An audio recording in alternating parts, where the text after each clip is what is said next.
Perdón.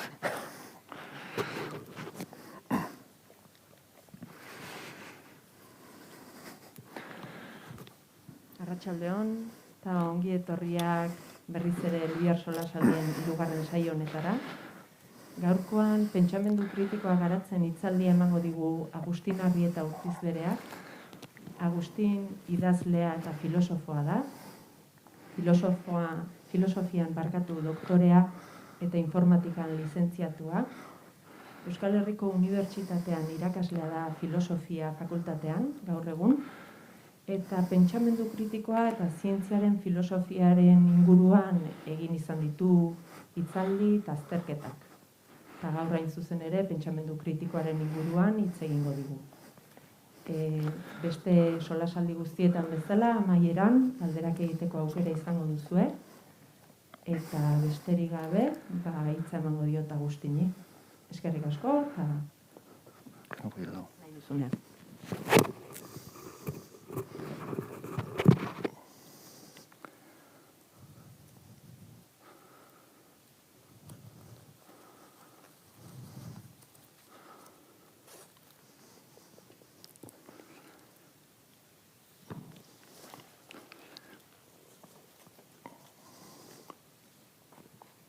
Joder.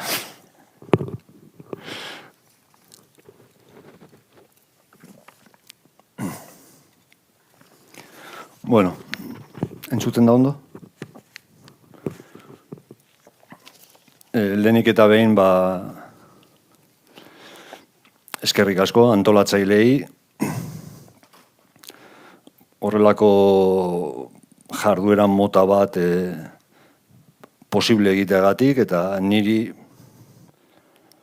parte hartzeko aukera emateagatik. Ez da normalena izaten.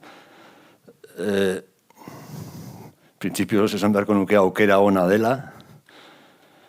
Sinisten dut disiplina artekotasunean, behin baino gehiagoetan aldarrikatu dut, baino inpresio daukat gizartea eta hezkuntza sistema beste bide batetik doala. Eta gutxienez horrelako jardueren bidez irudika dezakegu zertan den disiplina artekotasun hori. Benetan pentsatzen dut ona dela gizartearentzat disiplina artekotasuna eta bueno, aukera eskaini didate testuinguru honetan Elhuyarrek antolatutako solasaldi hauetan parte hartzeko eta ea aprobetxatzen den egoki. Izenburuak dio pentsamendu kritikoa garatzen. Agian norbaitek pentsa dezake eskaini daitekela errezeta bat edo algoritmo bat pentsamendu kritikoaren garapen hori agerian utz dezakena. Eta ez dut uste horrelakorik dagoenik. Duela gutxi hau irakurri nion Ted Chiang idazleari gaztelaniazko aldaeran Exhalación izenburuko zientzia fikzioko liburu ederrean. 20 urtez bizitza honetan izandako eskarmentuaren ondorio gisa zentzu komuna eratu nahi baduzu, 20 urtez jardun behar duzu. Denbora laburragoan, heuristiko baliokiderik garatzea ez da posible. Esperientzia hori ezin da algoritmikoki ulertu. Asko gustatzen zait pasarte hau. Bueltaka ibili da paper honetan. Ez nekien hasieran, erdian edo bukaeran jarri. Baina garbi neukan jarri behar nuela. Chiang zentzu komunaz mintzatzen zaigu. Eta nik pentsamendu kritikoa gaur zentzu komunarekin lotuko dut. Jarraian ikusiko dugun bezala. Baina gogora ditzagunaren hitzak, ez dago lasterbiderik, ez dago heuristikorik, ezin da algoritmikoki ulertu zentzu komunaren bizkarrean dagoen esperientzia osoa. Gauza bera esango dut pentsamendu kritikoaz. Egin dezakeguna da joko erregela batzuk zehaztu. Baina joko erregela horien baitan askotariko aukerak sor daitezke. Askotariko partidak joka daitezke. Eta hor sartzen da Chiangek aipatzen duen eskarmentua. algoritmikoki ulertzerik ez dagoena. Joko erregela hoien inguruan mintzatuko naiz. Jakinaren gainean egonda erregela hoien zerrenda eztabaidagai dela eta irekia dela. Zehatzago, pentsamendu kritikoaren bi alderdi beriziko ditut, eta haien inguruko oinarrizko lanabesak, gaitasunak alde batetik, eta oztopoak eta arriskuak bestetik deskribatuko ditut.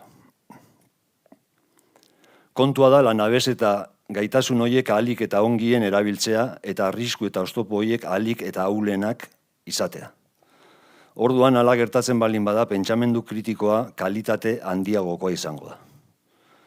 Pentsamendu kritikoa hobetzeko ahalegin horretan Chiangen aipatutako eskarmentua sartuko nuke. Hain zuzen, heuristiko edo algoritmo batera murrizterik ez dagoena. Aipatu nahi dut, hitzaldi honen azpian dagoen intuizioa. Nik intuizio badaukat eta azken finean kontatuko dudan guztia da intuizio horren garapena. Intuizio nagusi badago. Gure usteak, gure iritziak, gure sinesmenak zaindu behar dira. Usten zaintza da gogoeta honen azpian dagoen ideia edo intuizioa. Zergatik zaindu behar dira? Zaindu behar dira inguru bat partekatzen dugulako. Inguru hori ahalik eta ongien ezagutzea komeni zaigulako. Eta gure usteen arabera jokatzen dugulako. Horregatik usten zaintza publikoa eska daiteke. Zaintza publiko horren inguruan ulertzen dut pentsamendu kritikoa. Zaintza horren baitan, hau da, pentsamendu kritikoaren garapenean bi alderdi beriziko ditut gaurkoan. Eta ez dut nahi inork pentsatzea bi adar horiek elkarrengandik independenteak direnik, nahiz eta nire aurkezpenean nahiko bananduta agertuko diren. Badaude bien arteko zubiak, eta zenbaitetan batera doaz. Zeintzu dira pentsamendu kritikoaren alderdia edo atal horiek, bi atal horiek? Batetik, kritikoa izateko biderik onena da ahalik eta ongien ezagutzea gure ingurua nolakoa den. Hau da, inguru horren gaineko auziak ahalik eta ongien ezagutzea. Filosofoek dioten bezala, batzuek, errealista izatea. Inguru publikoari buruz ari garela behintzat. Esaterako, pandemiaren kasuan, auzi publiko batez ari garela, ahalik eta ongien ezagutu behar dugu zertan den pandemia. Zeintzu diren kausak, nola egin aurre, nolakoa den birusa, nola zabaltzen den. Horrenikan bidean gaude. Ahalik eta ongien ezagutu behar dugu nola bizi garen, eta bizitzeko moduak nola eragiten duen pandemian. Eta pandemiak nola eragiten duen jendearengan, klase sozialaren arabera, generoaren arabera, lurraldearen arabera. Hori da errealista izatea. Eta errealista izateko bidea ikerkuntza da. Ikertu behar dugu, arakatu behar dugu gure inguru horretan, interesatzen zaizkigun inguruko alderdietan behintzat. Horri guztiari lotzen zaio, pentsamendu ikertzaile kritikoa deritzo dana. Eta hori izango da lehenengo alderdia, pentsamendu ikertzaile kritikoa. Pentsamendu ikertzaile kritikoa garatu ahal izateko gaitasun eta lanabes batzuk jorratu behar dira, eta aldi berean oztopo batzuei aurre egin. Hori da zaintza lana. Etenik ez duen zaintza lana. Algoritmo baten bitartez harrapatzerik ez dagoen lana. Bigarrenik.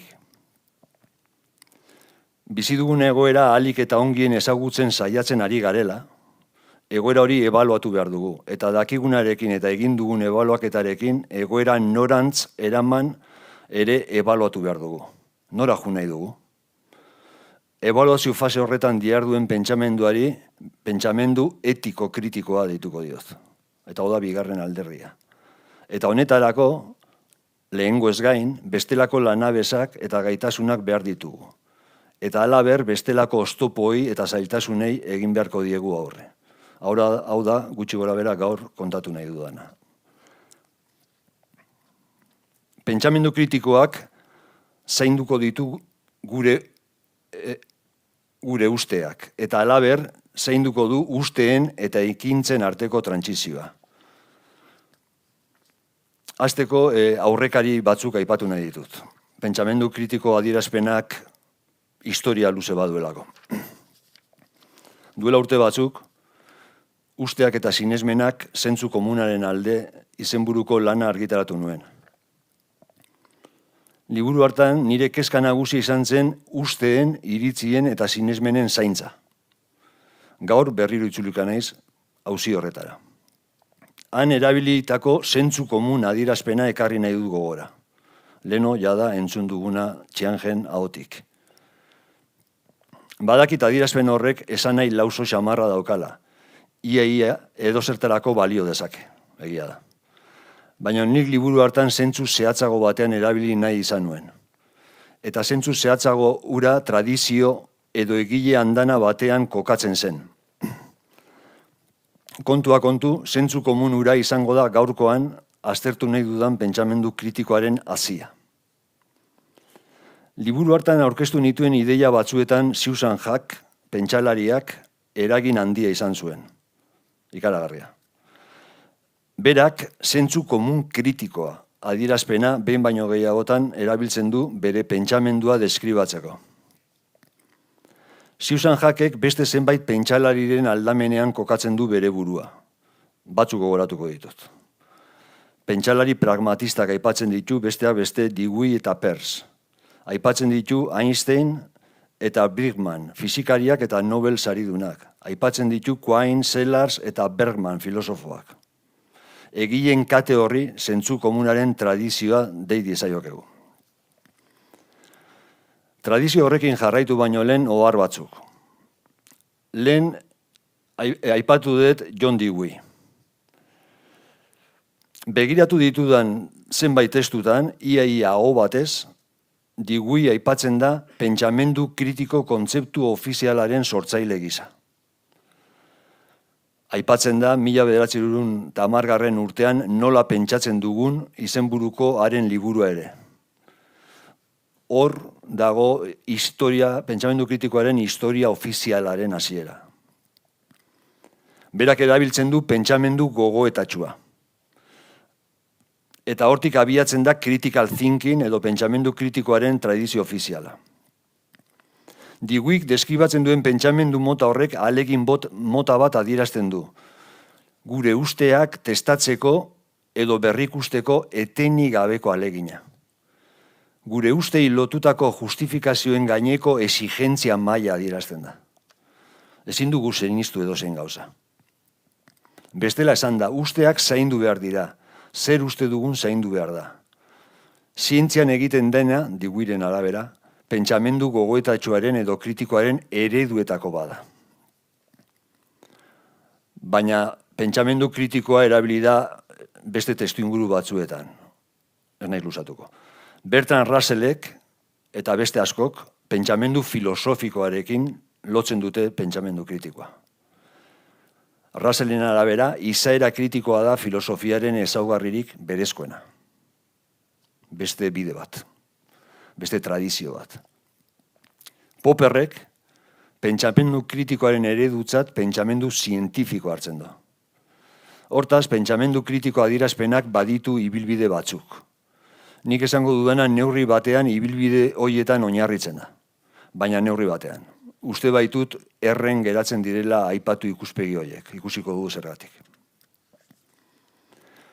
Zentzu komunera itzuliz, ikus dezagun zenbait pentsalarik esandakoa. Bi aukeratuko ditut. Sellarsek dio, zentzu komunaren jarraipena da zientzia. Zentzu komunaren jarraipena da zientzia. Eta zientzilariak fenomeno empirikoak azaltzeko jarraitzen duen bidea, jende arruntak inguruan daukan ulertzeko darabilen bidea fintzean edo zorrostean datza. Azken finean, pentsamendu zientifikoa zentzu komunaren jarraipena da. Quine pentsalareak onera dio, sofistikazio metodologikoaren mailari dagokionez baizik ez dira elkarren gandik bereizten zientzia eta zentzu komuna. Pentsalari hauek guztiek lotura bat egiten dute pentsamendu zientifikoaren eta haiek zentzu komuna deitutakoaren artean. Zein da ideia? Funtsean esan nahi digutena da zientzia ez dela sortu gaitasun edo doain bereziak dituzten pertsona batzuen eskutik. Zientzia ez da sortu gizaki arruntari arrotza zaion baliabiderik erabiliz. Horregatikan erabiltzen dute zentzu komuna adierazpena. Esan nahi digute zientziaren erroak eta oinarrizko baliabideak denon esku daudela. Zentzu komuna denona da.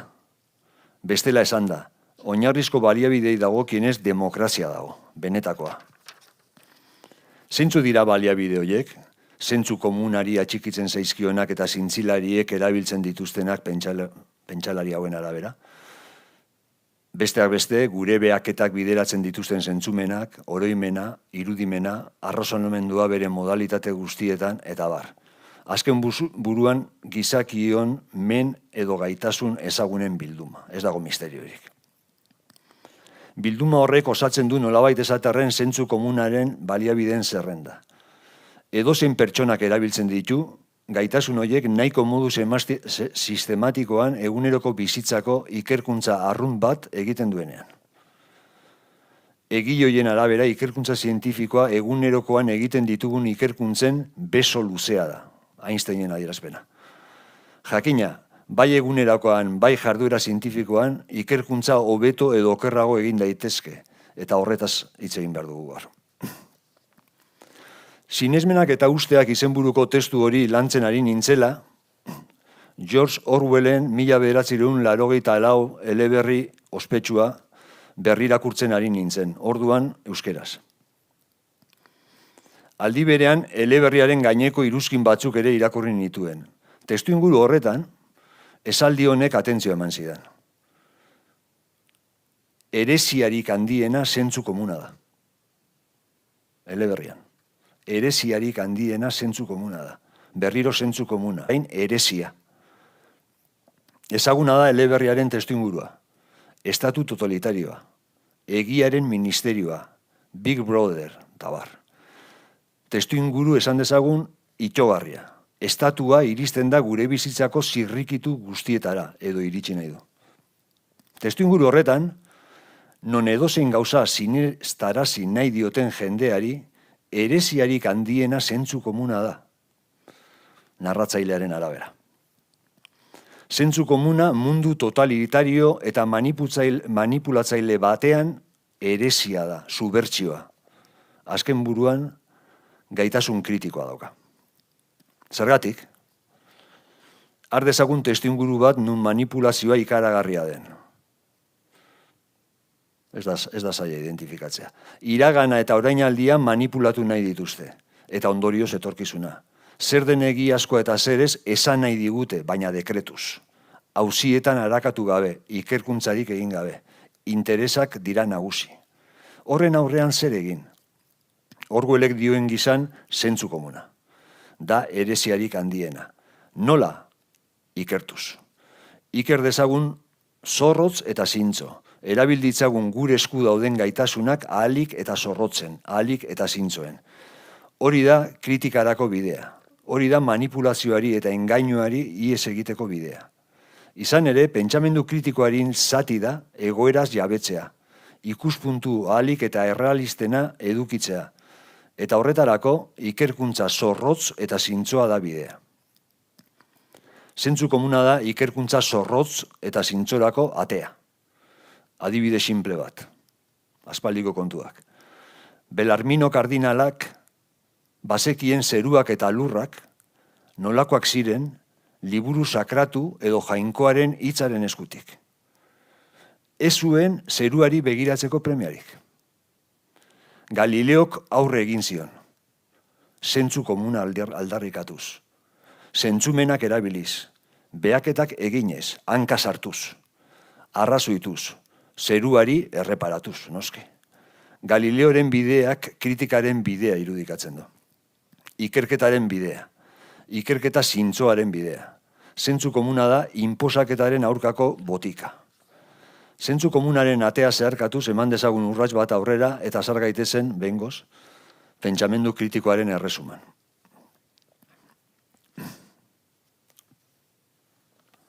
Pentsamendu ikertzaile kritikoa adierazpenak berak dioen bezala ikerkuntzari lotzen zaio.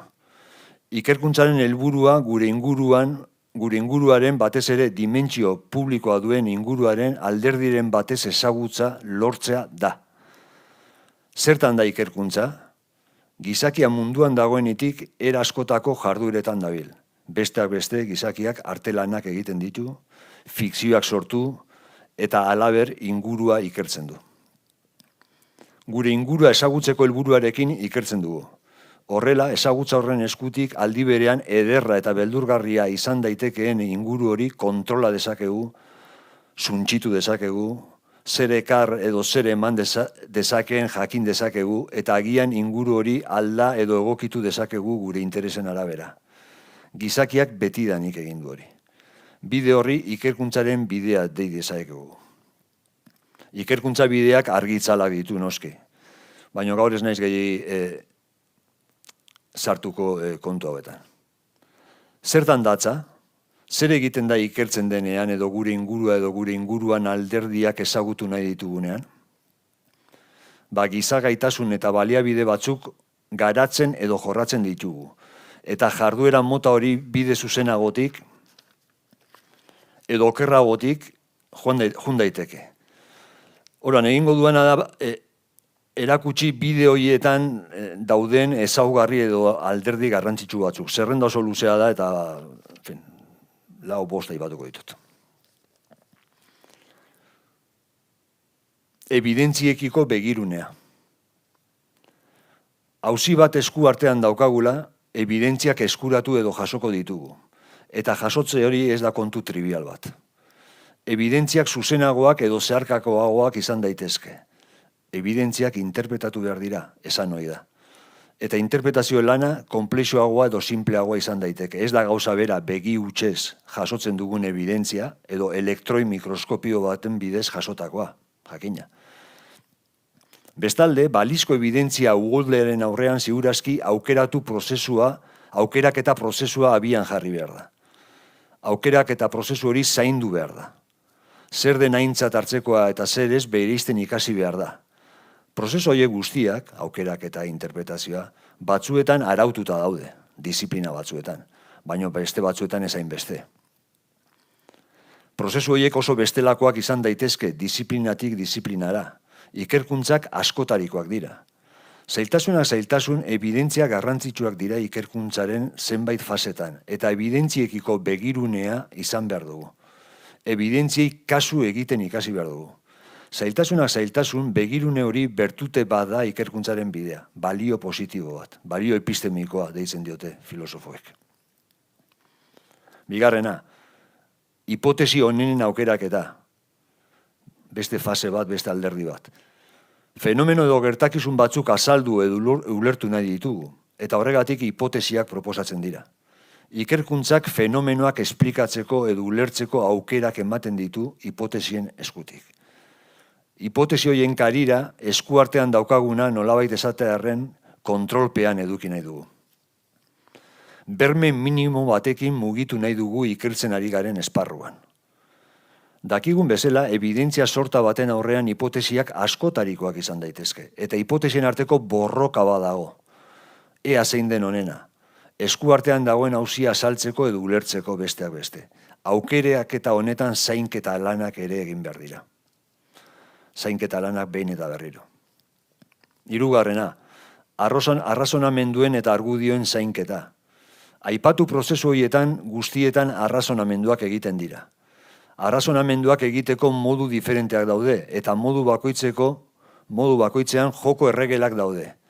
Indukzioak, azalpen honenaren arrazonamenduak, analogien bidezkoak, deduzioak. Joko erregela horiei men egitea balio positibo bada. Amerikako estatu batuetan, pentsamendu kritikoa izeneko ikasgaiak daude. Toki batzuetan. Eta fokoa jartzen da arrazonamenduaren joko erregela horietan. Gu pentsamendu kritikoa zentzu zabalago batean ulertuko du. Objektibotasuna ikerkuntzaren salto bat egingo dut. Seigarrena, ikerkuntza hutseginkorra da, oso importantea. Errakuntzak gertatzen dira. Errakuntza ikerkuntzaren parte da.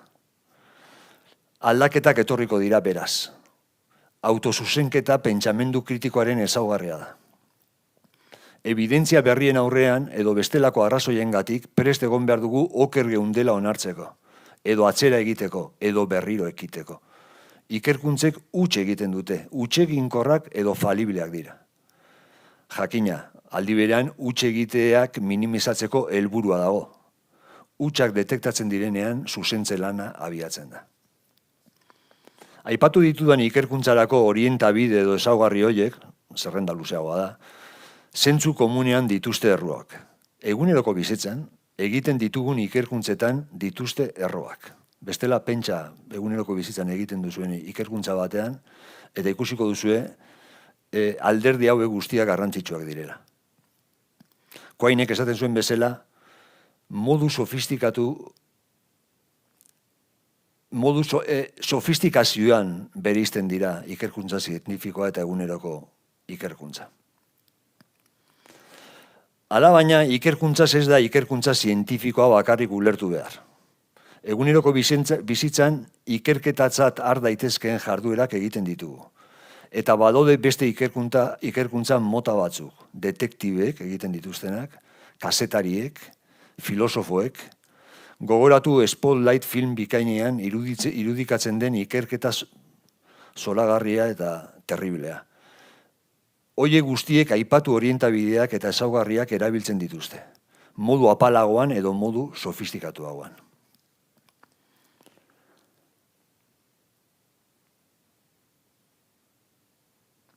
Baina, hau da alde bat, honek dauka bere ifrentzua.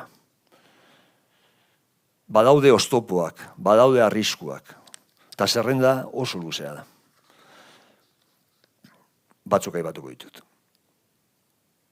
Evidentzien bilketan, hipotesien testaketan, hipotesien arteko alderaketan zaintza lana egin behar da, esan dugun bezala. Azken buruan ikerkuntzaren fase askotan etxai bat agertzen da. Eta izen badauka, aurre iritzia. Nik uste dut aurre iritzi kontzeptua sarri erabiltzen dela objektibotasunaren etxai gisa. Eta aurre iritzi mota asko dago. Esaterako, eskuartean daukagun auziarekin edo ikerkuntzarekin zerikusirik ez duten edo zerikusi ahula duten kontuak eraginkorrak badira ikerkuntzan, gaizki gabiltza. Nire helburua balin bada, nire nahiak eta desioak nagusi izatea ikerkuntzan, gaizki doa. Nire pentsamenduak edo ikuskerak berresteko obsesioak kalte egin diezaioke ikerkuntzari. Honi deitzen zaio berrespen sesgoa edo berrespen isuria. Genero bereizkeria, arrasakeria edo bestelako keria batek ikertzaile batzuen ahotsa isilarazten badu, gaizke goaz. Aurre iritzia printzipioz aurpegi desberdinetako etxaila da. Eta etxaiak aztertu behar dira, ikertu behar dira haiei aurre egiteko. Hau da nire agendan dagoen gai bat. Arrazonamenduetan falaziak eta errakuntzat gerta daitezke. Gai klasiko bat. Pentsamendu kritikoaren ideia ofizialak askotan arazo honetan jarri du fokua.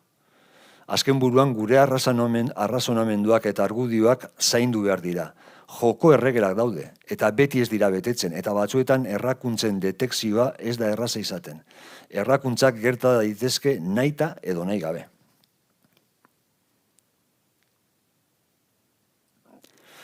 Pertsona batzuek ikerkuntza baliabide hoiei dagokienez oso gogor jokatzen dute zenbaitetan. Oso goian jartzen dute haien gaineko exigentzia maila. Baina gero oso harin jokatzen dute defendatu nahi dutena justifikatzeko. Esaterako, batzuek txertoak ez direla ziurrak diote. Ez direla goitik bera fidagarriak. Hortaz mesfidati agertzen dira txertoen aurrean. Baina gero, exigentzia maila asko jaisten da beste uste iritzi edo sinesmenen aurrean. Esaterako, txipa sartuko digutelako hipotesiaren aurrean. Exagerazio bada. Azken buruan, ezagutza zientifikoaren aurrean duten mesfidantza eta izaera gogorra, sineskeria bilakatzen da nahi dutena justifikatzeko. Exigentzia maila altua eta baxua tartekatzen da, nahiko modu arbitrarioan, hau oso arriskutsua da. Exigentzia mailaren gaineko arbitrariotasuna etxai bada, Negazionistak besteak beste hemen kokatuko nituzke. Berdin dio pandemiaren inguruko edo klima aldaketaren inguruko negazionistak ote diren.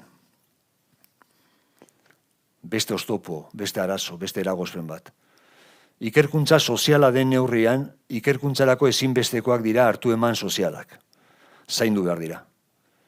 Ikerkuntzan oso garrantzitsua da jendarteko komunikazioa, eta komunikazio hori egokia izatea. Besteak beste lekukotasun prozesuak zaindu behar dira. Izan ere, izaten ditugun usteen iturri nagusia, lekukotasuna da. Besteen testigantza, gure uste asko eta asko gehienak, besteen ahotik jasotzen ditugu. Baina lekukotasunak ez du beti ondo funtzionatzen, nola baita esatarren. Denek izan behar dute ahotsa, denek izan behar dute sinesgarritasun maila bera. Dakigun bezala, historian zehar bazterkeria mota asko egonda, eta dago. Ahotsa asko ez dira mikrofonora iritsi. Eta iritsi direnean ezaie kasurik egin. Injustizia mota honi, injustizia epistemikoa deitu dio Miranda Frickerrek, liburu bikain batean. Frickerrek bestelako injustizia epistemikoak ere bereizi ditu. Askotan injustizia horiek egiturazkoak edo sistemikoak dira, pertsonen gandik arantzago doaz. Eta hemen ere badago zer zaindu. Esan dudan bezala gure usteetako asko eta asko besteen ahotik jasotzen ditugu, besteen testigantzatik, besteen lekukotasunetik. Honekin lotuta badago beste fenomeno bat egun bolo-bolo dabilena, egia ostea, poste egia, sasi egia. Hau da, testigantzen informazioen zaparradaren aurrean hainbat kezka piztu dira. Egun lekukotasunaren eragina sekula baino handiagoa da, teknologia berriak. Kezka horiek egia oste hitzaren bidez adierazten dira. Gaurkoan ez naiz horretan murgilduko. Beste arrisku mota bat. Zientitis. Zertan da, aurpegi asko ditu gaitz honek. Zientzia etiketa modu loriatsu eta gehiegizko batean erabiltzen da askotan. Eta ikerkuntzaren benetako egoera desitxuratzen da. Zientzia hitza kalitate edo berme zigilu gisa erabiltzen da, ez dagokionean. Pandemian garaian, zientitisa nun nahi agertzen da. Zaila da bereiztea zientziari benetan dagokiona eta ez dagokiona. Zientzian hitza nun nahi erabiltzen delako. Zientziak aterako gaitu hemendik. Leloa entzuten da behin eta berriro. Zientitisaren sintoma da, nire ustez.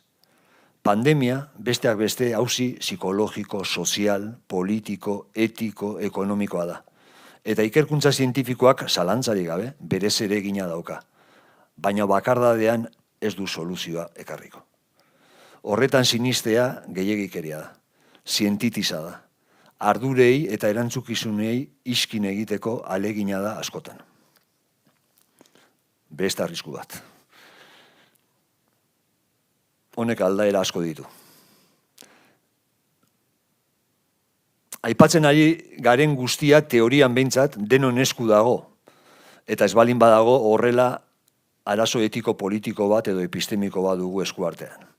Hala ere batzuetan entzuten da norbaitek gaitasun berezi bat daukala. Beste inork ez duena. Zentzumen mota berezi bat, arrazoitzeko mekanismo berezko bat, izaki batzuekiko, jainkoekiko, espirituekiko, hildakoekiko, hartu eman berezi bat, badago jendea informazio iturri propioak dituena, eta galdetzen diozunean, ea zein den iturri hori misterioa, isiltasuna edo sekretismoa agertzen dira, orokorrean mintzatuz hori guztia deskribatzen ari naizen pentsamendu kritikotik kanpo geratzen da. Bide berezi horiek ez dira demokratikoak. Ez daude denon esku. Ez teorian, ez praktikan. Diskurtso horiek pentsamendu kritikoaren ikuspegitik jokoz kanpo daude. Zentzu komunetik kanpo daude.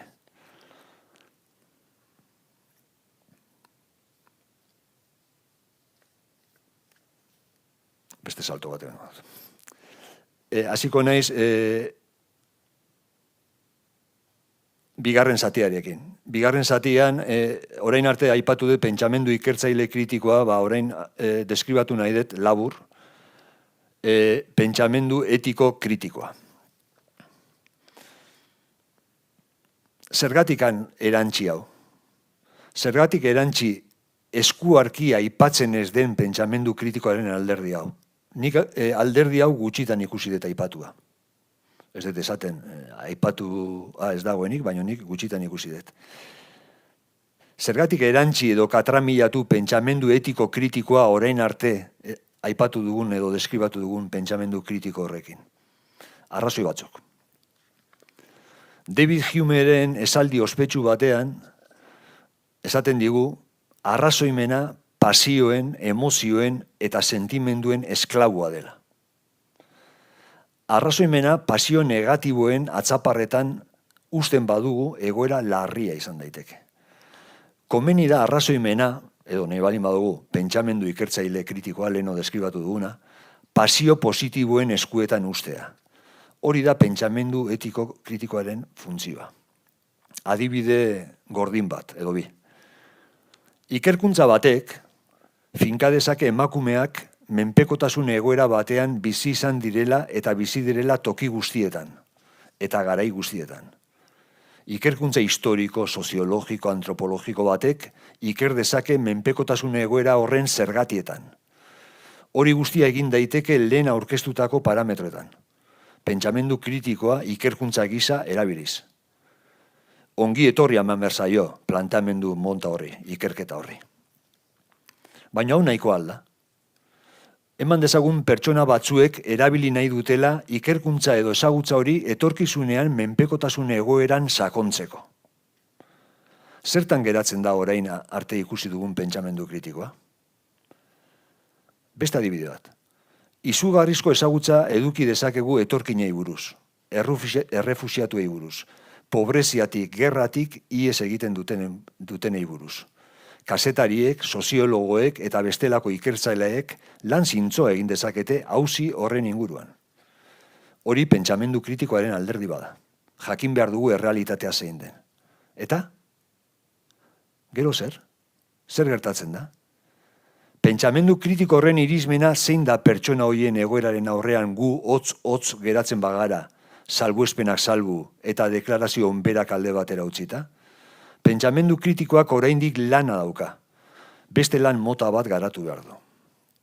Nire iritziz, pentsamendu kritikoaren ikuspuntutik erren geratuko ginateke pentsamendu kritikoa pentsamendu ikertzaile kritiko soia balitz. Zer edo zer erantzi behar diogu pentsamendu mota horri.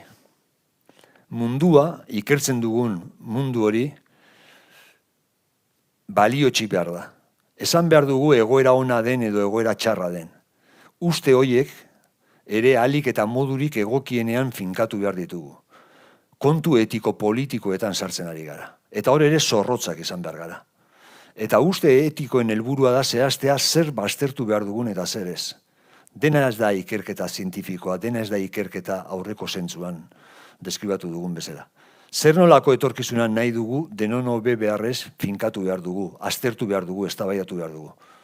Uste etikoen kalitatea, bizikidetzaren kalitatearen baldintza da. Gorago deskribatutako ikerkuntzaren bidea oso zaila izan daiteke eta hanka sartzen dugu, erratzen gara. Antzeko egoeran gaude pentsamendu etikoari dagokionez. Pentsamendu etikoan ez dago barra librerik. Zaindu behar da. Gure uste etikoak ere justifikatu behar dira. Eta justifikazioaren bidean kritika oso garrantzitsua da. Pentsamendu etiko kritikoa behar dugu. Gure ekintzak ondo bideratzeko. Denon hobe beharra helburu. Batzuek uste dute balio etiko politikoen esparruan ez dagoela pentsamendu kritikoa garatzerik. Ez behintzat orain arte pentsamendu kritikoari lotu dizkiogun ezaugarriekin. Esaterako ezin gara objektiboak izan, balio etiko politikoi dagokienez. Orain arte aipatu ditudan balio epistemiko horiek ezin dira aplikatu antza etikaren esparruan. Ni ez nator bat. Baina hau gai konplexua da, polemikoa, eta alde batera utziko dut.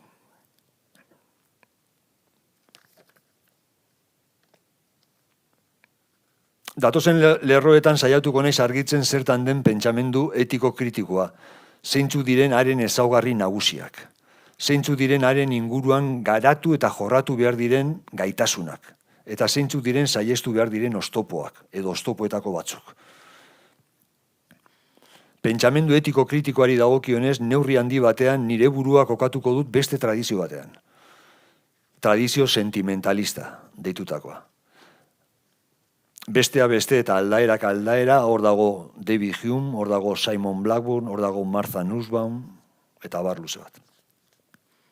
Hona hemen pentsamendu etiko kritikoaren baitan aintzat hartu behar diren zenbait ezaugarri. Ez ditut denak aipatuko.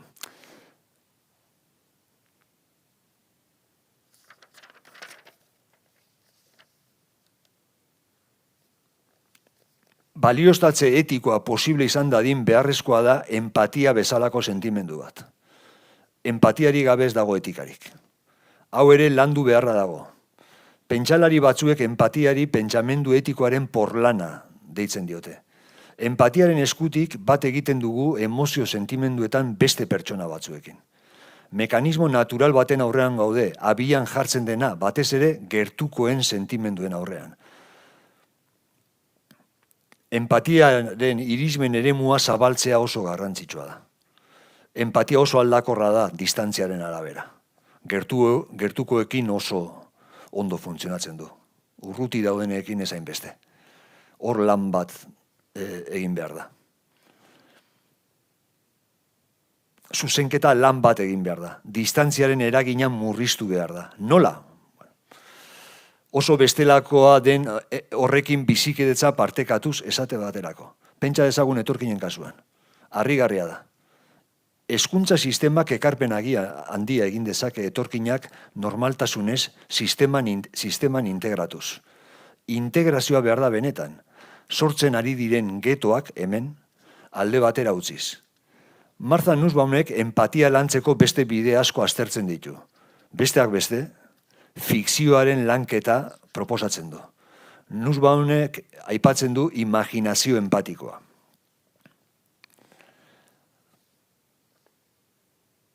Egoera bat, pertsona bat, ekintza bat edo pertsona baten ezaugarri bat balioztatze aldera oso garrantzitsua da nire buruari ihes egitea.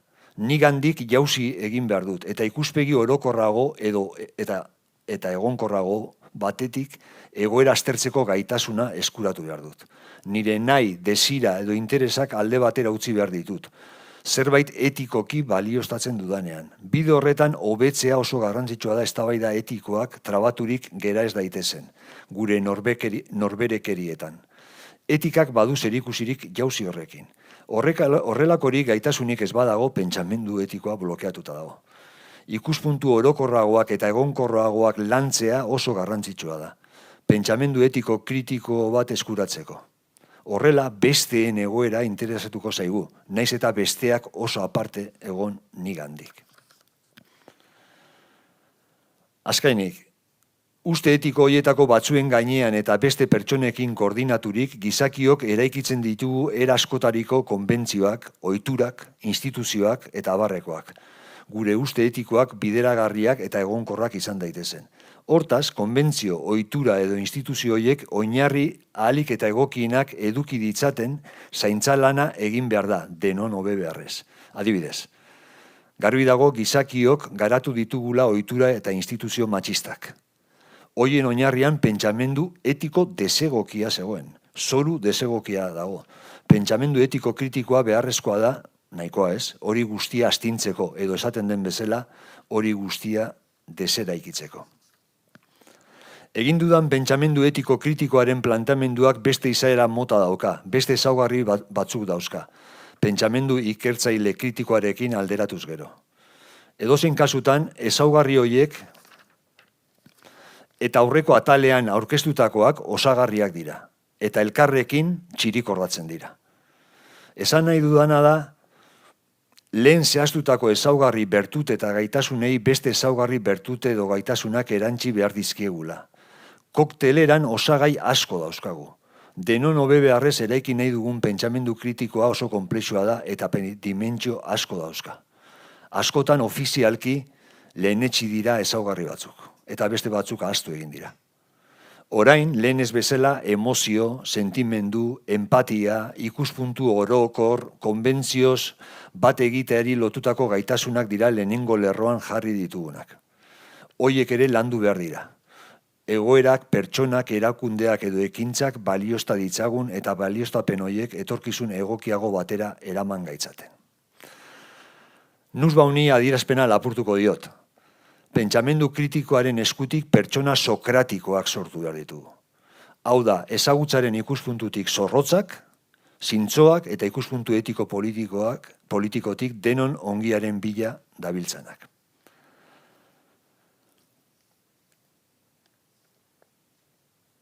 Bueno, oztopo batzuk, orain azaldu nahi nituen, deskribatu nahi nituen, pentsamendu etiko kritiko honek dituen oztopo batzuk, baina bakarra aipatuko dut. Empatiarik eza nagusitzen bada, arazoak izango ditugu. Empatia benetan bada pentsamendu etiko kritikoaren zutabe bat edo porlana. Nik ala uste dut. Horren harira, Errenderiako alkatea zen Julen Mendozaren hitzak entzun nituen. Errenterian etak hil zituen zinegotziei eta haien zenidei egindako omenaldi batean. Alkate hoiak esan zuen, herri honetan ez dela egon imaginazio nahikorik bestearen lekuan kokatzeko. Imaginazio hitza azpimarratu nahi dut. Horrek egin gaitu itxu bestearen sufrimenduaren aurrean. Horri empatia falta, deitzen zaio. Eta gaitasun hori jorratzeko imaginazioa klabe da. Alkatearen hitz horiek ez ziren beriak. Beste errenteriar baten hitzak ziren. Jon Arretxerenak. Jon Arretxe nundago Mikel dokumentalean mintzatzen zaigu. Galindo eta Enparauen empatia ezari buruz. Empatiaren irizmena edatu behar da. Naturalki erraz empatizatzen dugu gertukoekin, eta ez hain erraz urruti daudenekin.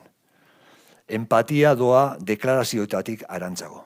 Distantzia empatikoa zaindu behar da, landu behar da. Bueno, badaude oztopo gehiago, baina ja bukaerara hurbilduko naiz. Intuizio bat ekarri nahi dut, ona, pentsamendu kritikoa edozein testuingurutan erabili behar da. Ez dago testuinguru privilegiaturik. Ez dago libre dagoen testuingururik, ez luke egon behar. Ez dago esaterik, orain ez erabili pentsamendu kritikoa. Pentsamendu kritikoa ez da inorekin eskondu behar. Ez dago ezer libre pentsamendu kritikotik, ez da nire adiskideen edo nire pentsamendua ere. Orwellen hitzaiek berri datz dizakegu. Pentsamendu kritikoa toki edo testuinguru guztietan izan daiteke heresiarik handiena. Toki guztietan. Pentsamendu kritikoa ziur aski garrantzitsua da aldaketak bultzatzeko. Aldaketak sakonak eta ez hain sakonak bultzatzeko. Baina pentsamendu kritikoak jarraitu behar du aldaketa horiek gertatu direnean. Irudi pare bat. Iraultza frantsesak aldaketak ekarri zituen. Sakonak. Mary Wollstonecraftek begi honez ikusi zituen iraultzaren ekarpen asko eta asko. Baino kritikoki pentsatzeari utzi gabe. Iraultzaileen haserrea piztuz. Oso kritikoa izan zen iraultza frantsesarekin emakumeen egoera zela eta. Edo nork irudika dezake kritikari eustea zaila izango zela testuinguru haietan. Oso zaila. Antzeko zerbait esan dezakegu Alexandra Kolentairi buruz. Kasu honetan, iraultza errusiarra. Pentsamendu kritikoaren bi eredu niretzat. Engaiamendua, konpromisuak mugak ditu. Pentsamendu kritikoaren mugak. Usteen zaintza lanak ez duetenik. Bukatzeko ohar bat hezkuntzari buruz. Hezkuntza oso importantea da. Eta, bueno, gaur ez dugu denborarik hezkuntzaren garrantzia hitz egiteko. baino pentsamendu kritikoari lotutako gaitasunak, baliabideak edo ezaugarriak landu behar dira. Eta oso urruti gaude helburu honetatik. Nola? Adibidetxo batzuk. Historia edo fisika bezalako ikasgaietan, ikas daiteke zertan den ikerkuntza zorrotz eta zintzo egitea. Eredu onak izan daitezke. Filosofiari edo gertuko ikasgaiei lotutako ikasgaietan egin daitezke eztabaida etiko, politiko mamitsuak. Eztabaidak. Ez dogmen banaketa. Eskolak berak izan beharko luke bizikidetzaren eremu bat. Balio pluraltasuna bere baitan hartzen duena, integratzailea. Sekula ez baztertzailea edo elitista. Oso urruti gaude. Halaber, arteei lotutako ikasgaietan pentsamendu kritikorako garrantzitsuak diren gaitasun asko jorratu daitezke. Sarah Worthek, fikziozko literatura irakurtzeak ekar ditzaken hainbat onura gogorarazten dizkigu. Irakurketak trebatzen gaitu gertakari sare baten aurrean, interpretazio bat eratzeko edo sortzeko garaian. Interpretazio ahalmen horrek garrantzi handia dauka eguneroko bizitzan. Behin eta berriro gaude interpretatu beharreko egoeren edo gertakarien aurrean. Eta egiten dugun interpretazioen arabera jokatuko dugu ero. Literaturak eta arteek bestelako onurak ere ekar ditzakete. Gaitasun horiek guztiak oso garrantzitsuak dira ekintzak edo pertsonak balioztatzeko garaian. Hezkuntza sistemaren parte izan behar dute. Ez dira baztertu behar. Eta pentsamendu kritikoaren parte garrantzitsua dira. Beraz, hezkuntza sisteman modu barreiatuan landu daitezke pentsamendu kritikoari dagozkion gaitasunak. Itxuraz, Amerikako Estatu Batuetan gertatzen denaren kontra, pentsamendu kritikoa ez da disiplina ofizial bakar baten patrimonioa. Kontua da gauzak ondo egitea. Zenbait esparrutan. Eta hor badaukagu zer hobetu etenik gabe, banaka, taldeka eta instituzionalki. Hezkuntza sisteman bestelako balioak sendotu behar dira.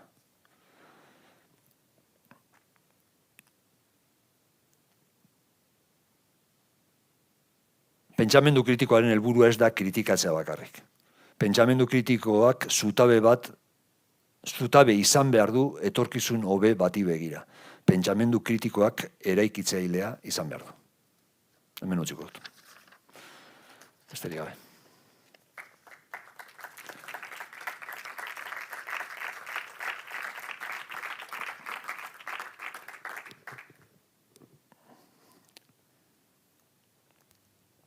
Galderarik edo baldin badago.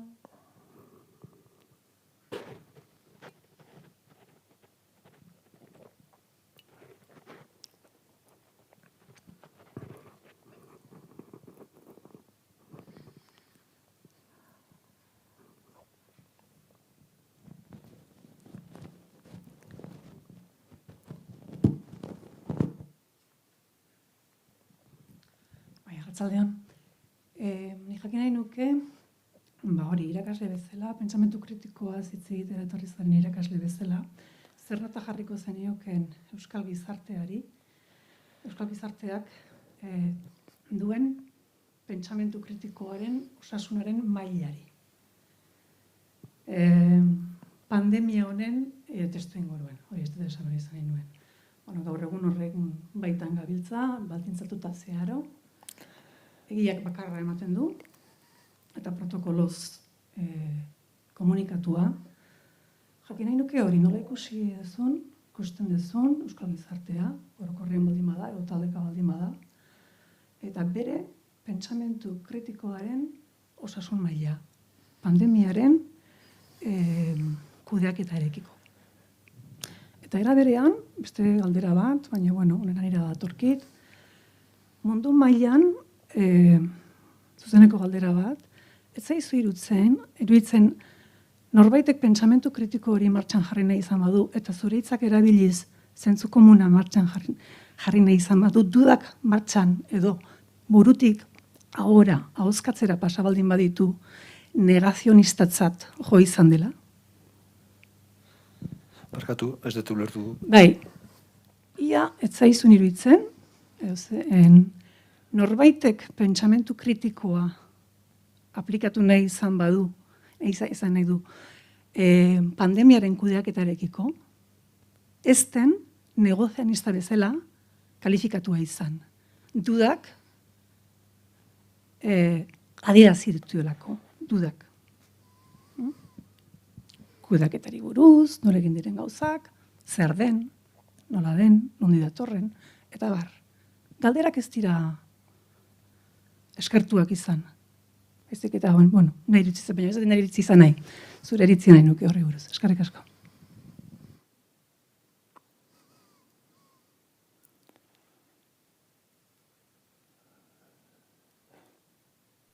Pentsamendu kritikoaren kalitate mailari dagokionez,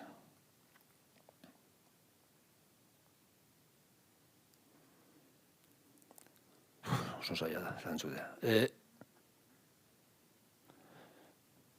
Orokorrean nik esango nuke kalitate bajua dela. Niretzat kezkagarriena izan da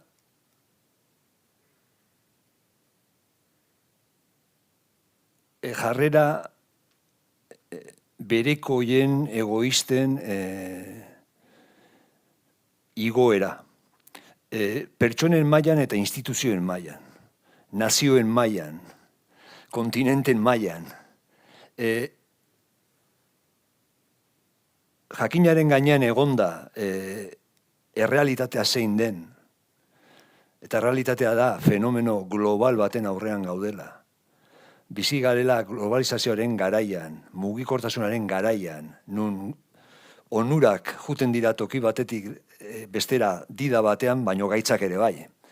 Bueno, hori dena ezagututa, oraingoz ebaluatu gabe, jendeak jokatu du ikuspuntu itxi batetik, berekoi batetik, ez da egon eztabaida, improvisazioa, gero, bueno, hor barruan ja marko estu eta gaizto horren barruan, bueno, egin dira gauza batzuko beto, beste batzuko kerrago, baina hori ja xetasunetan edo nabarduretan sartu beharko genuke gure burua, ez? Baina niretzat hori izan da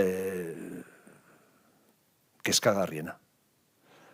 Eta irudipena daukat hori gertatu dela maila guztietan.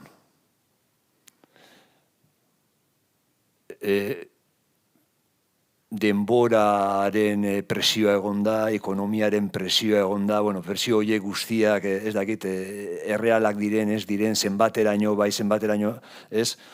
Baina berekoikeriaren igoera hori oso arriskutsua da pentsamendu kritikoaren ikuspuntutik, edo gutxienez pentsamendu etiko kritikoaren ikuspuntutik. Eta unibertsala izan da. Farmazeutikak, Europa, Espainia, Eusko Jaurlaritza, juten zeak kate osoan. Eta gauzak ondo egiten ditugunean, guk egiten ditugu, zozer gaizki doanean, tiro egiten dugu besteen kontra, goikoen kontra, bekoen kontra,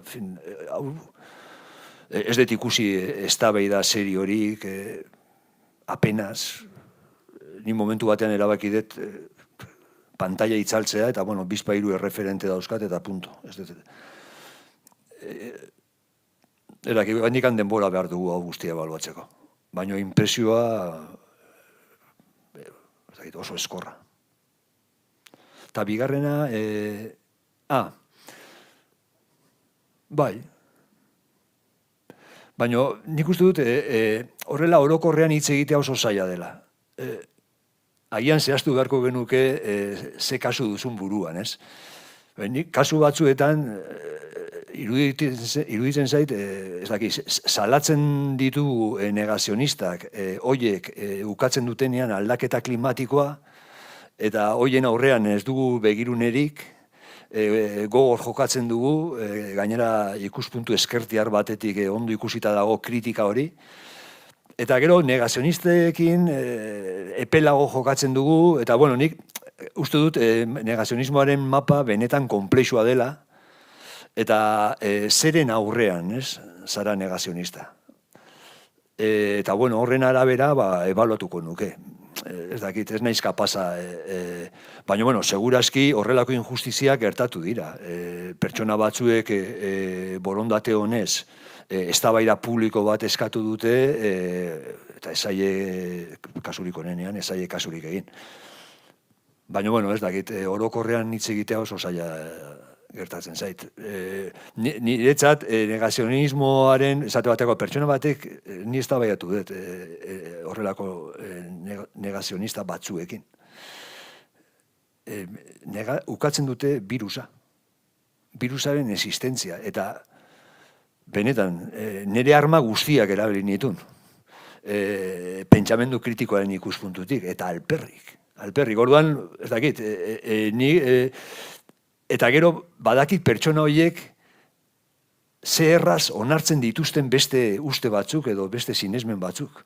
Eta hori, exigentzia maila jaisten dute, niri arbitrariotasun hori kezkagarria iruditzen zait. Denok izan gaitezke, negazionistak,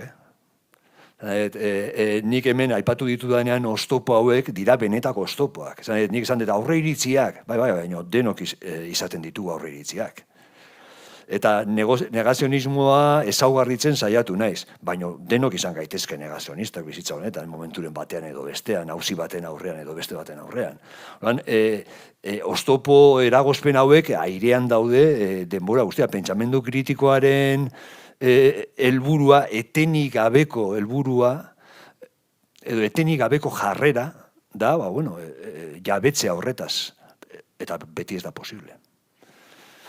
Horan, galdera horren aurrean, nik izan ditu negazionista batzuk, eta batzuk oso razonableak iruditu zaizkit, baina negazionismo mota bazan, eta beste batzuk jokoz kanpo daudela era bat iruditu zait. Baina beste negazionismo mota bazan. Familia komplexu bada. Eta berriro diot, denok izan gaitezke, edo denok izan gara. Ukatu ditugu gauza asko, nahi dugun mundua izatea gu nahi dugun bezalakoa, eta hori... Oztopo hauek ez dira zerutik datozen auziak edo arazoak, ez. Gure baitan sortzen diren auziak dira. Aurre iritziak sortzen dira gizakiengan modu, esan dezagun, natural batean. Jarrera negazionistak, azken finean negazionistak, aldaketa klimatikoa ukatzen duena, eutsi nahi dio bereari. Eta nahi du mundua izatea bestera batekoa, baina errealismo puntu hori galtzen du. Eta hori denok egiten dugu.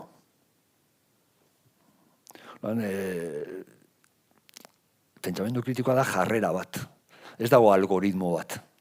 Ez dago heuristiko bat. Ez dago metodo bat. Gaur egingo aplikatuko. Ez da jarrera bat. Eta gora berak ditugu. Baino beharrezkoa.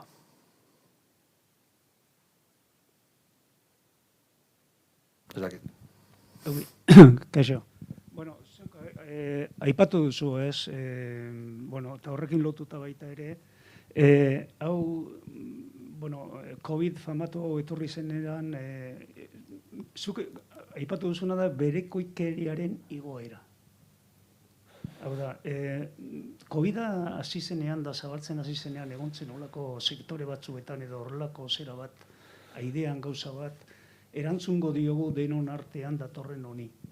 Baina, horiek izan ziren zera batzuk, jende batek egin zituen gauza oso aipagarriak, eta egon ziren iniziatiba batzuk, baina ez ziren bultzatu. Hau da, gauza konkretuak egunerokoan ezin zuenari jaten ematea, kuadrilla gainera gazteak, hain atakatua dauden gazteak hasi ziren egiten herri batzuetan gauza horiek.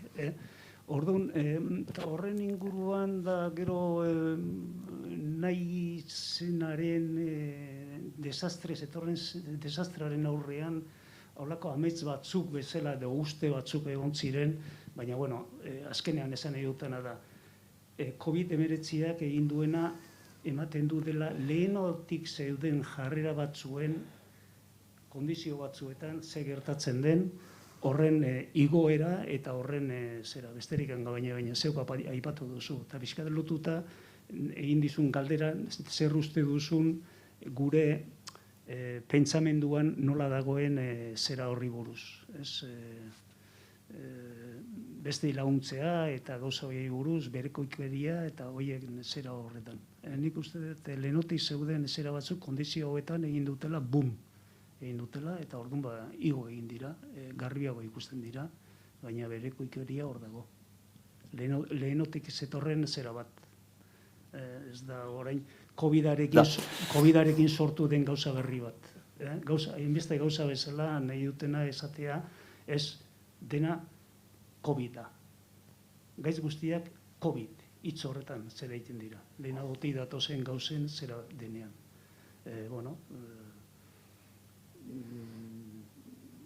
Zabalkundea edo gradu zigotzea edo hori, ez da erigan gabe.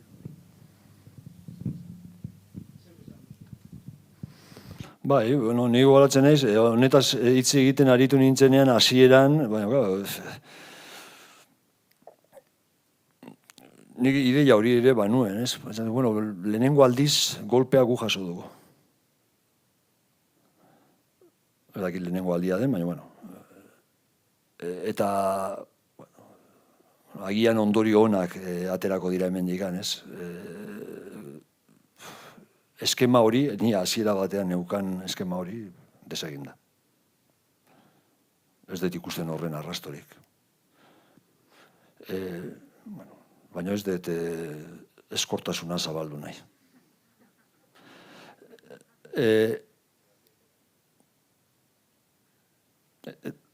Eta hor zure galderakin, eta gero etorri zei berriro zurea, ni batzen naiz, hasieran, guandikoan batzen naiz, martxoaren 7an.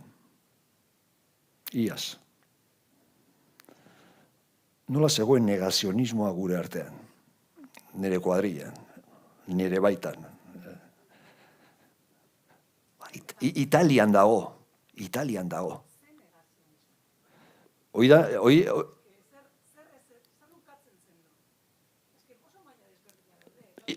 Negazionismoa 3 minutuko arrazonamendu bat nahikoa zen, jakiteko, hemen zegoela, olatua. 3 minutu, ez zan gehiago behar. Ez, dago Italian. Eta agertu da kasuren batan, hemen ez dakiz ere, eta gu gehunden taberna batean, zerbeza batzuk hartzen, lasaitasun osoz, ez ikusiarena egiten. Nik uste dut hori negazionismo mota bat dela.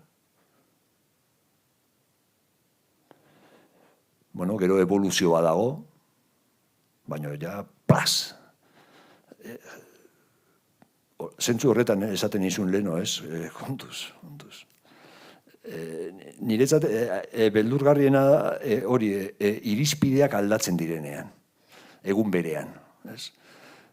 Pertsona bat jartzen da oso exigente minbiziaren kontrako tratamendu baten aurrean, eta gero, erabat sinestun agertzen da, auskalo zenolako tratamendu duaren aurrean. Iruditzen zaite harri-harria. Hoi da negazionismo mota bat zentzu horretan. Hor, exigentzia maila erabiltzen da modu arbitrario batean. Nahi erara. Nik uste dut, pentsamendu kritikoak horri aurre egin behar diola.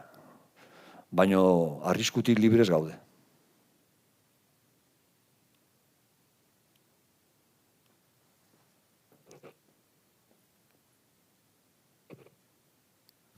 Mila esker, egin duzun hitzaldi argi eta ordenatuagatik. Ni badukate zurekin konpartitzeko gogoeta bat eta galdera bat, Begoña egin duen galderaren lotu zait, COVID-atik desbiatuko naiz. Lehenengo boteko izu galdera eta gero gogo eta edo kezka.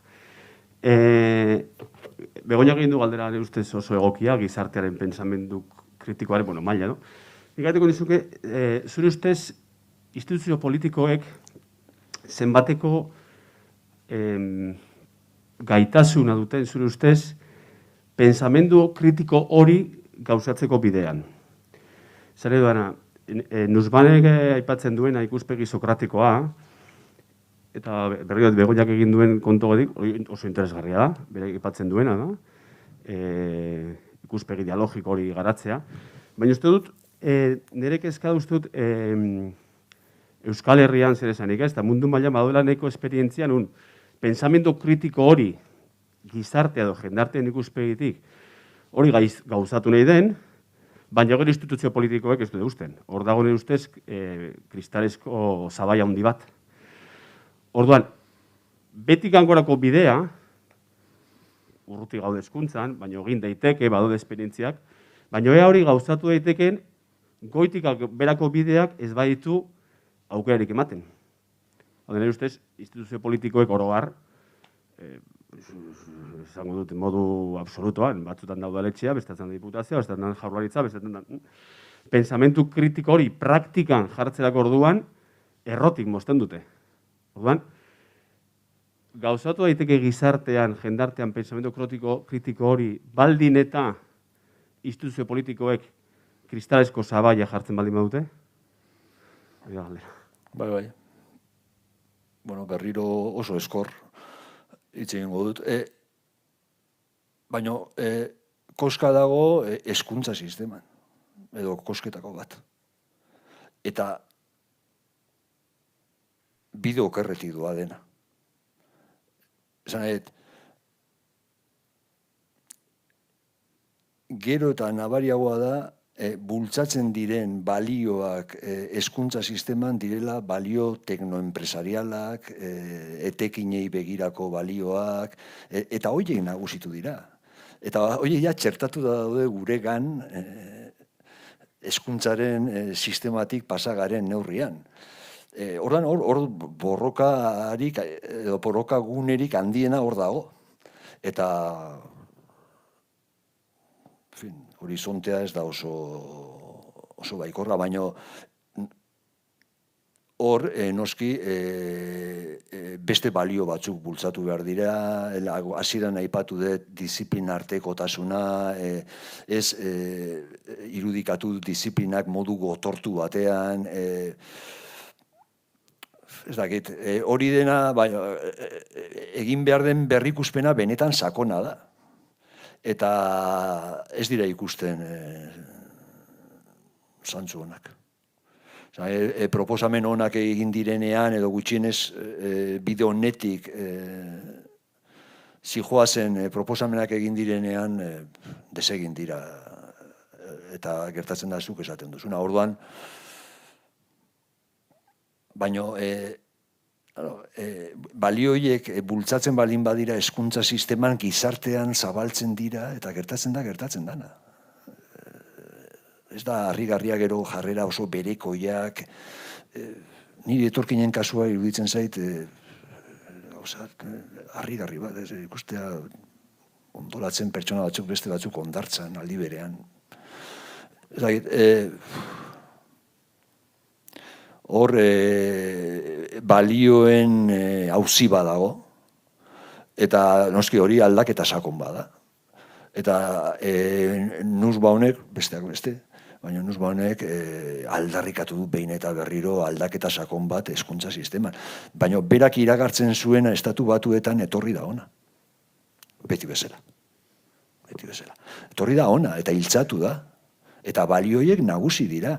Eta estatu batuetan ikasketa batzuk baztertzen dira etekinak ez direlako ikusten. Baina ez filosofia, hori ez da fisika teorikoa. Kezka daude. Nun daude?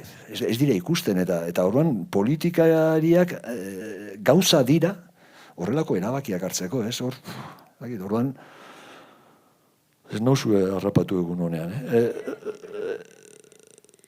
eta, bueno, jaspaldiko kontua da. Esan edo, egin daitekena da, bueno,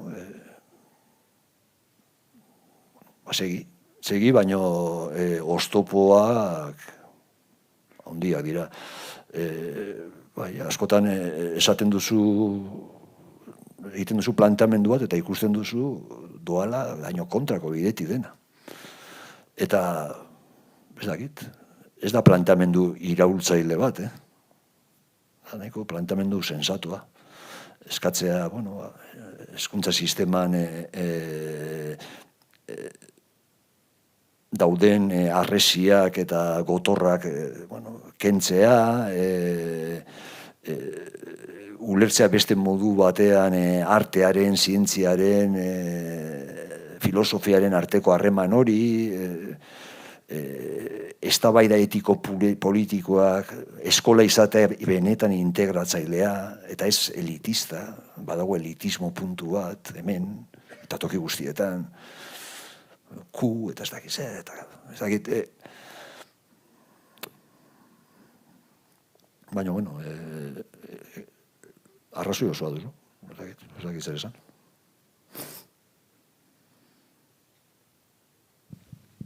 Atzaldeon. Kaixo. Eskerrik asko. Niretzat olan pizgarria dabil izaten, zuen zutea. Zure egunik onena espada be, behintzat basabitz lortzen nigan, zerbait piztea, ez? Eta piztudan gauzetariko bat, da galdera bat. Eta galdera da, pentsamentu kritikoa, ez genduke bebai, pentsamentu kritiko batekin begiratu beharko. Esan gurot. Hitz egin dozu empatia, jarri bar dugula hor lehengo leku baten, jarri bar ditugula lehengo leku baten emozioak, sentimenduak. Azken finean ikusten ez dugun guzti hori. Ikusten ez dugun guzti hori eta zientziaren kanpo geratu dan hori. Gure zientzia hontan, gure gizarte modernitate, occidental hontan. Eta guzti hortatik, etorten jaten galderia da bebai, ez genduke sortu behar pentsatzeko modu berri batzuk. Asko etorten jaten zuten zintxudan bitartean, Boaventura de Sousaren dekolonizazioaren eta epistemologia dekolonialaren idea, ez? Hau da, gizarte hontan daukagun pentsamendutik, ez dakit sortu gaiken esperantza bat daukogun egoera honi aurreiteko. Zuk aipatu dozu bebai negatibidadia apur batez, ero askotan daukoen gizarte hontan itxaropen falta. Zelan urten bieu daukoen egoera hontatik. Ez ja COVID-a, azkenian COVID-a izen leike oin urgentiena, baina ez dut uste importantiena hori danik. Ze COVID-a superauko, baina etorriko die beste virus batzuk, emigrazioa aipatu dozu, osea, latza da, ez? Gabitz pertsonak itxasuetan hiltzen usten, ez dagoelako borondateik. Eta orduan, etorten jaten idea hori da, bai, pentsamendu kritiko bat ez geuke eukibihar pentsamenduan, zelan gabitzen pentsamendua sortzen, ez dau sortu beharko beste pentsamendu mota batzuk, emozio horreik, sentimentu horreik, empatia hori, kontutan euki alizeteko, eta ez dau berakat zopia deskubriru bihar. Ze pentsamentu horreik badaz, adibidez, herri indigenak daukien pentsamentuak die. Eta ondion gure gizartiak, gure kulturak, gure zientziak onartzen eta bere lekuan jartzen ez ditxun pentsamendu batzuk, ez? Edo kosmobizio batzuk. Berez badazenak, baina bere lekua ondion ez dotzauenak emuten, agian daukoen humiltasun faltagatik. Daukoen apaltasun falta horregatik eta ondion arrazoia jartzen duelako guztian gainetik, eta ondion emozioak, sentimentuak, maitasuna, zaintza, askotan aipatu dozu zaintza, baina ondion ez dugu ikasi zaintzen. Gure planeta hontan dazen beste pentsatzeko modu batzun balio hori, ez? Takit, idea horreik piztu jat.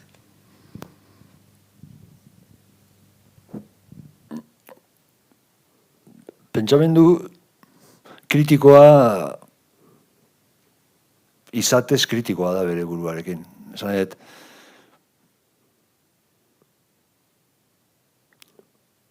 nik momentu batzuetan aipatu dut, eta da, egile askok aipatzen duten eredua, esate bateko zientziarena.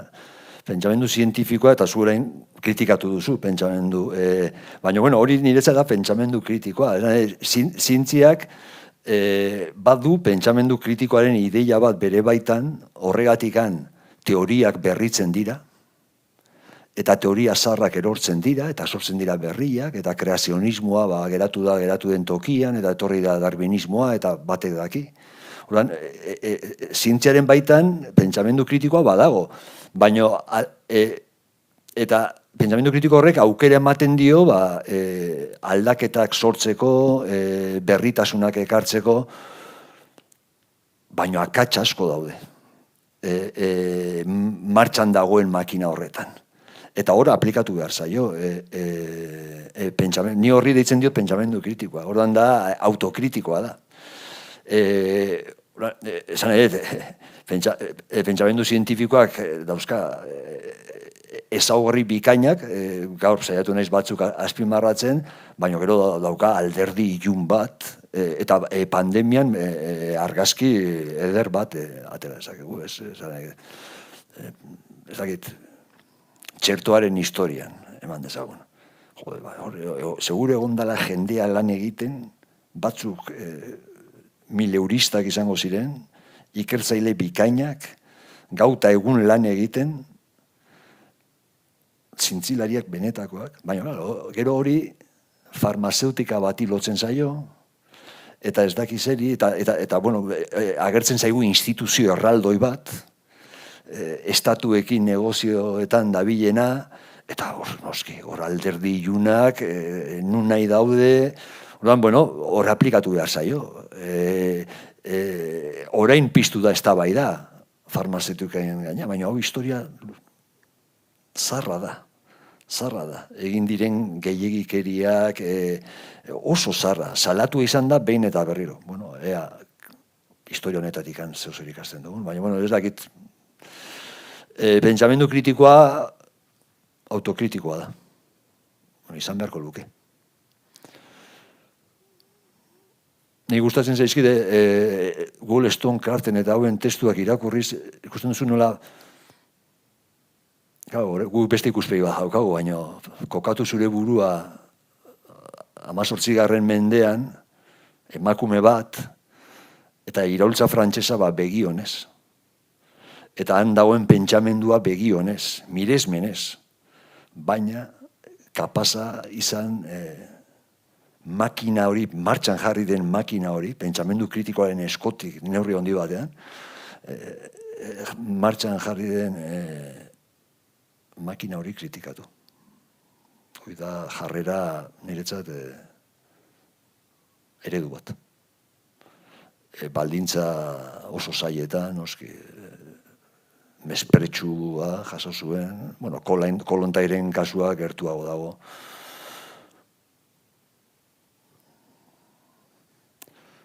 Da jarrera bat, gauzei arretaz begiratzea etengabe, jakin gizakiok errealitateari aurre egiten diogula baliabide xume batzuekin.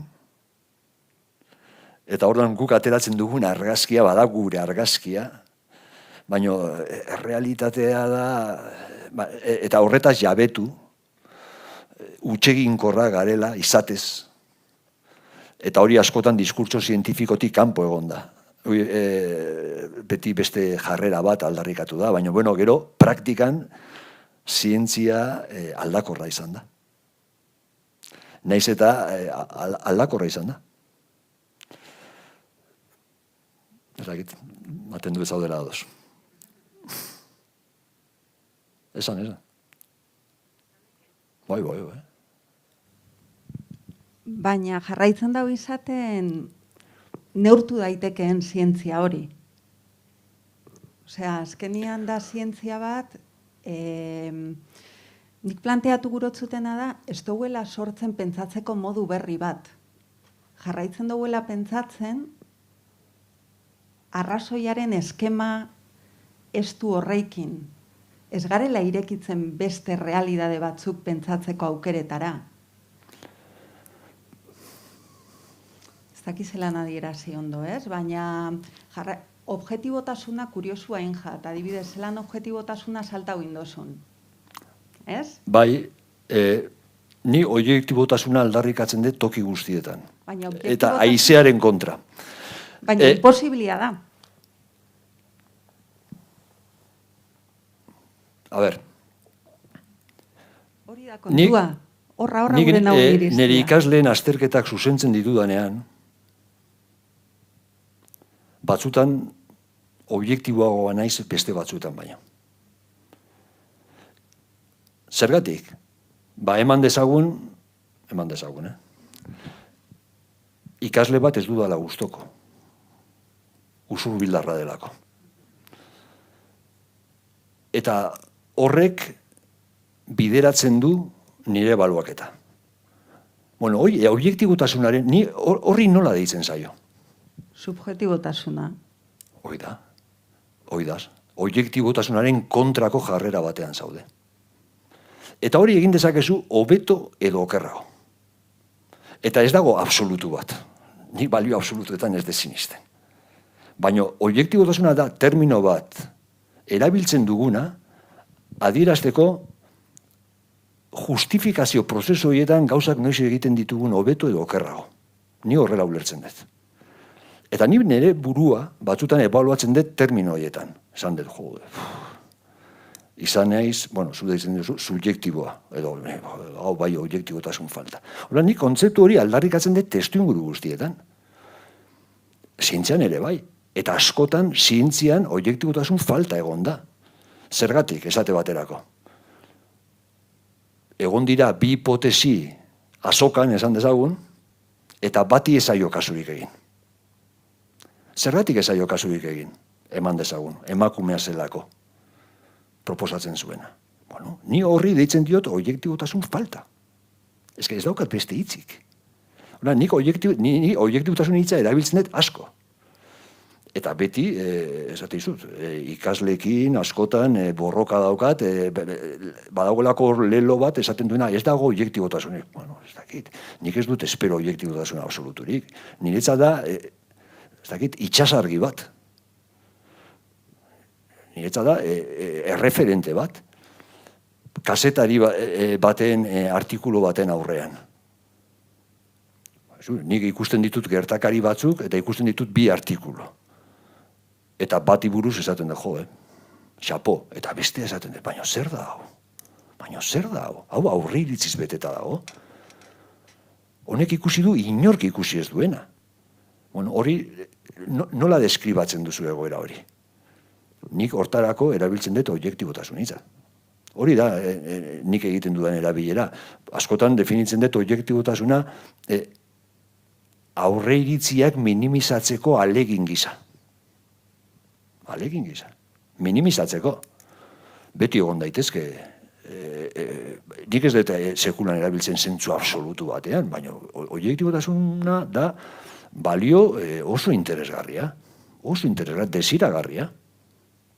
Baina beti dago sujetu bat, ez?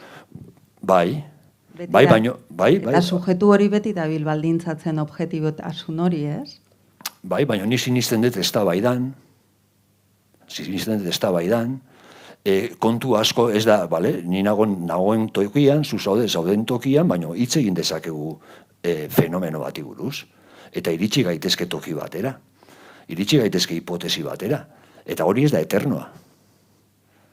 Hori da, behin-behineko aterabide bat, asetzen gaituena momentu batean, ondo esplikatzen du, esplikatu nahi dugun hori, eta behin-behineko onartzen dugu.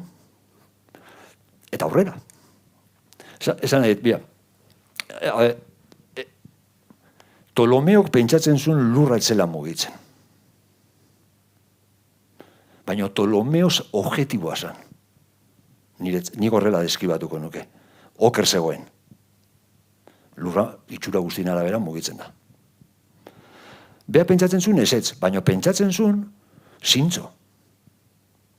Gainera ez da oso arraroa pentsatzea ez dela mugitzen. Ez da batera arraroa. Pentsa gara jaietan. bueno, beak aztertzen ditu fenomeno batzuk, ez dakit zer, eta, bueno, pentsatzen du lurra ez dela mugitzen. Eta egiten du teoria bat esplikatzeko, gorputz, zerutarren mugimenduak eta bar. Bueno, bere justifikazioak onak dira, oso onak. Ni horri deitzen diot objektiboa. Baina ez absolutua, no izango da absolutua, oker dago eta. Baina zintzo jokatu du. Saiatu da, egin ditu, jarri ditu bere justifikazioak zure begi aurrean. Zuk aukera duzu ikusteko. Eta esateko, hau ez. Edo hau hobetu behar dugu. Edo, ez da, publikoa da, ez da, hizkuntza publikoa da. Orduan, eta zientziaren jokoa da proposatzea beste zeozer publiko bat, teoria bat, esplikatzeko fenomeno bat. Nik horrela ulertzen dut zientzia. Eta hori egin daiteke hobeto, okerrago, askotan aurreiritziak daude, aurreiritziak eta gauza okerragoak, hori kritikatu behar da. Askotan jabetzen gara 100 urte pasata gero, baina nik hori guztia deskribatzeko edo esplikatzeko, niretzat objektibotasuna da kontzeptu zentral bat. Nik berizten dut, kasetari baten lana, esaten, artikulu hauek objektiboagoak dira. Horrela esaten dut. Horrek ez du esan nahi perfektoa denik, zuzentzerik ez dagoenik, da konparazio bat egitea, beste batekin. Gutxinez esatea objektiboagoa da bestea baino. Nik aldarrikatzen dut kontzeptu hori. Ez dut ikusten arrazoi onartuta, zuk esaten duzu, noski baietz, ezagutza kokatua da. Pertsona batek egiten du beti toki batetik, baino toki batean egoteak ez du baztertzen puntu komun batzuetara iristea. Ez du baztertzen. Orduan, hau dena, pentsamendu kritikoaren baita horregatik niretzat objektibotasuna oso importantea da. Da balio positibo bat. Zentzu horretan, badakit objektibotasuna hitza ulertu daitekela agian eraskotara. Baina, zentzu honetan ulertuta, niretzat da justifikazioaren kalitatea. Zu daukazu uste bat, galdetzen didazu zergatik uste duzu hori. Eta nik ematen dizut esplikazio bat. Esplikazio horren edo justifikazio horren kalitatea da objektibotasuna. Nik hor kokatzen dut hitz hori. Orduan, pentsatzen dut, ez dakit, ematen diren justifikazioak pentsatzeko birusa badagoela, oso sendoak direla. Ez dut baztertzen, nik filosofian gutxi baztertzen da. Baina, agian oker gaude, baina itxura guztien arabera birusa dago eta justifikazio sendo badaukagu. Gero beste gauza bada, xetasunetan sartzea. Nola funtzionatzen duen, nola pasatzen den pertsona batetik bestera, ez dakit zenbat irauten duen, hor ari dira. Eta hor, badaude justifikazio sendoagoak, utxeginkorrak, orain izugarrizko erakusleioa daukagu. Kontzeptu hauek, hauen bitartez ebaluatzeko gertatzen ari dana. Gertatzen dana, orain dikan, falta zaigu distantzia pixka bat. Gaude...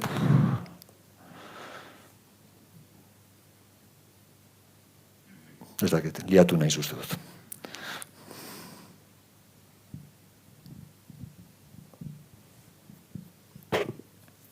Nik usten dut 8:05, agian amaitzeko unea hauxe izan litekela. Eskerrik asko Agustin, eskerrik asko bertaratu zeaten guztioi, eta hurrengora arte. Eskerrik asko.